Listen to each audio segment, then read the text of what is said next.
In 2003, the Solomon Islands found itself teetering on the brink of collapse. The nation was racked by deep-seated ethnic tensions that had spiraled out of control, leading to a complete breakdown of law and order and the utter devastation of its economy. Recognizing the gravity of the situation and the urgent need for external assistance, the government of the Solomon Islands made a formal request for help. This pivotal moment would come to define regional security cooperation in the Pacific. The response was the establishment of the Regional Assistance Mission to Solomon Islands, widely known as RAMSI. On the ground, it was affectionately called Operation Help'em Fren, a testament to its purpose of aiding the local population. The mission officially began its deployment in July 2003, spearheaded by Australia. However, RAMSI was far from a conventional military intervention. Its defining characteristic was its civilian-led approach. The Department of Foreign Affairs and Trade in Australia served as the lead agency, with Nick Warner appointed as its first special coordinator, tasked with overseeing the complex diplomatic and operational aspects. The Australian Defence Force's role within RAMSI was designated as Operation Anode. Its mandate was not to engage in combat operations, but rather to provide essential security and crucial logistical support to a multinational participating police force, the PPF. This diverse police force comprised officers drawn from a range of Pacific nations, including Australia, New Zealand, Fiji, Samoa, Tonga, Vanuatu, and the Cook Islands, reflecting a truly regional effort.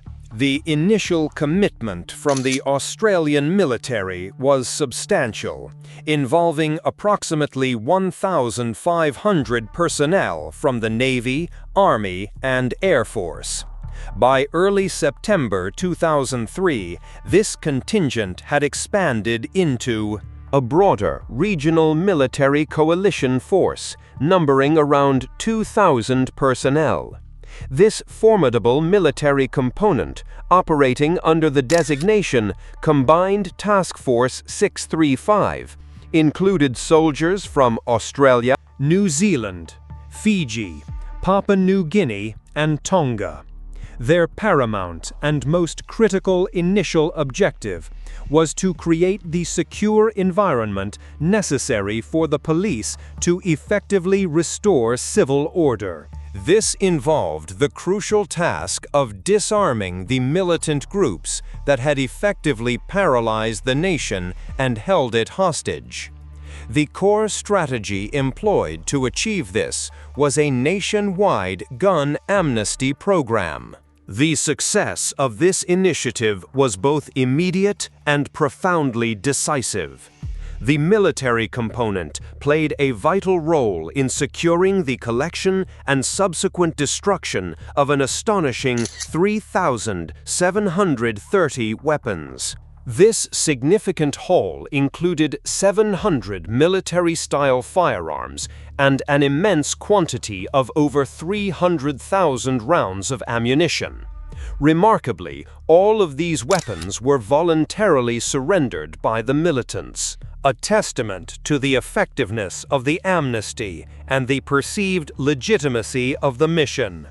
This single, decisive act of disarmament effectively broke the back of the armed violence that had plagued the Solomon Islands, thereby creating the essential stability required to begin the arduous process of rebuilding government institutions and stabilizing the nation's severely damaged finances.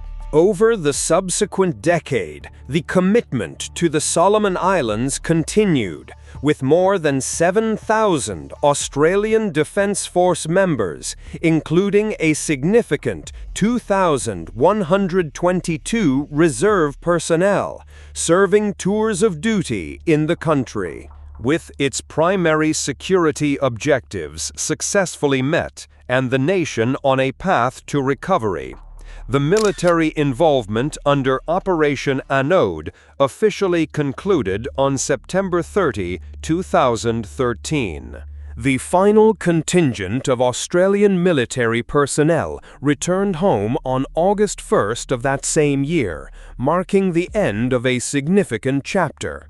Following the withdrawal of the military component, RAMSI transitioned into a purely policing mission. This phase continued the vital work of law enforcement and institutional strengthening until the mission officially ended on June 30, 2017.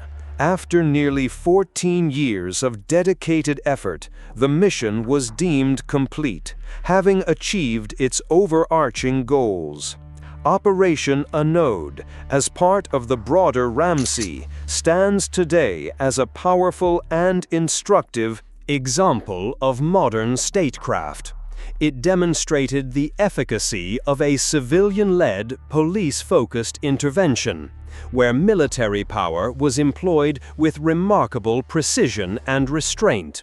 The objective was not to wage war, but rather to meticulously create the stable conditions necessary for peace to take root and flourish, allowing the Solomon Islands to embark on its own journey of recovery and self-determination.